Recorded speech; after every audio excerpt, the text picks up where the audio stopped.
Welcome back. Experts say the heavy rains have damaged crops in some regions. The chief economist of the Agricultural Business Chamber of South Africa, that's Wandile Sihlobo, says we need more favourable weather for summer crops. Let's discuss this now with him. Mr. Sihlobo, thank you so much for your time and welcome to the South African Morning. Let's talk about this. I mean, the impact of weather, rain, the floods on the crops, on, farmers in general. How's it looking like, or how's it been looking like this year? I think overall, Dumelo, it's been positive because we come from many seasons of drought across South Africa. So to get rainfall on time when the summer season started, which is in October last year, that was a welcome development.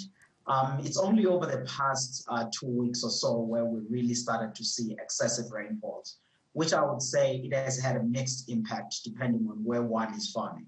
So in your view, then, what will be crucial in the coming week and in weeks to come in as far as crops are concerned?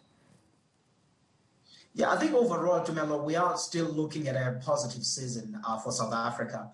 I mean, the estimates that we put out from the Agricultural Business Chamber was that we will still have the second largest maize crop, which is around about 16.6 million tons, against our own annual consumption of around about 11.4 million tons or so. So in terms of supplies, we are in good shape.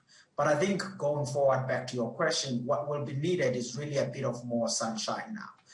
We've received sufficient rainfall and a number of areas are starting to show some bit of waterlogging. But I think if one look at the weather forecast, at least for the next week and part of this week, it does seem that conditions are starting to improve. But overall, I think the damage is there, but in scattered areas on aggregate, we are still having a fairly good season as a country and across major crops. Now, we've often had a conversation around food insecurity and the impact of COVID-19 in as far as, food insecurity and food shortage is concerned.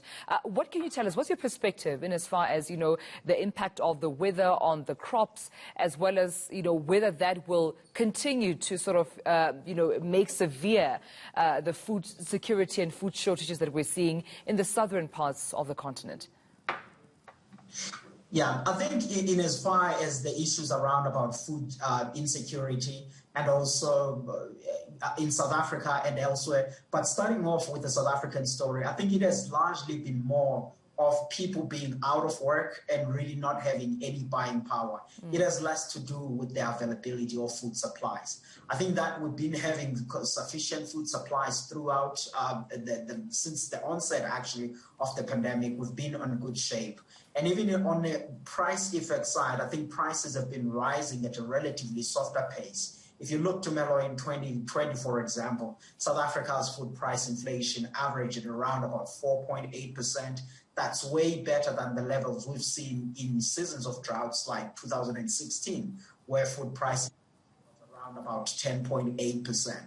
So I think that the only challenge is that people were out of work with no buying power, and that exacerbated, obviously, the access to food. But overall, as a country, we've been fine. But obviously, in the Southern Africa space, it's a different context, particularly in Mozambique, where the cyclone was much stronger. In Zimbabwe, we are getting mixed messages. The international observers are painting a much relatively bleaker picture, while the folks on the ground that we speak with, and as well as the analysts, are saying, look, the crop is still in good shape. So if Zimbabwe then is, as analysts on the ground are saying that the impact has been minimal, I do think that for 2021, conditions overall in Southern Africa will be much better than 2020 in as far as the food supply and to a certain extent, even on a pricing perspective. Yeah, and we talk about, the expansion of crops and how they're doing fairly well, but I see that you've also written about, sunflower seeds in particular, it seems its plantings have declined, and I see here by approximately 5% year on year. Yeah, I think much of that was really the expansion that was coming on from the white maize perspective. But on aggregate, if you look at summer crops in South Africa this year, the area planting is up 6%.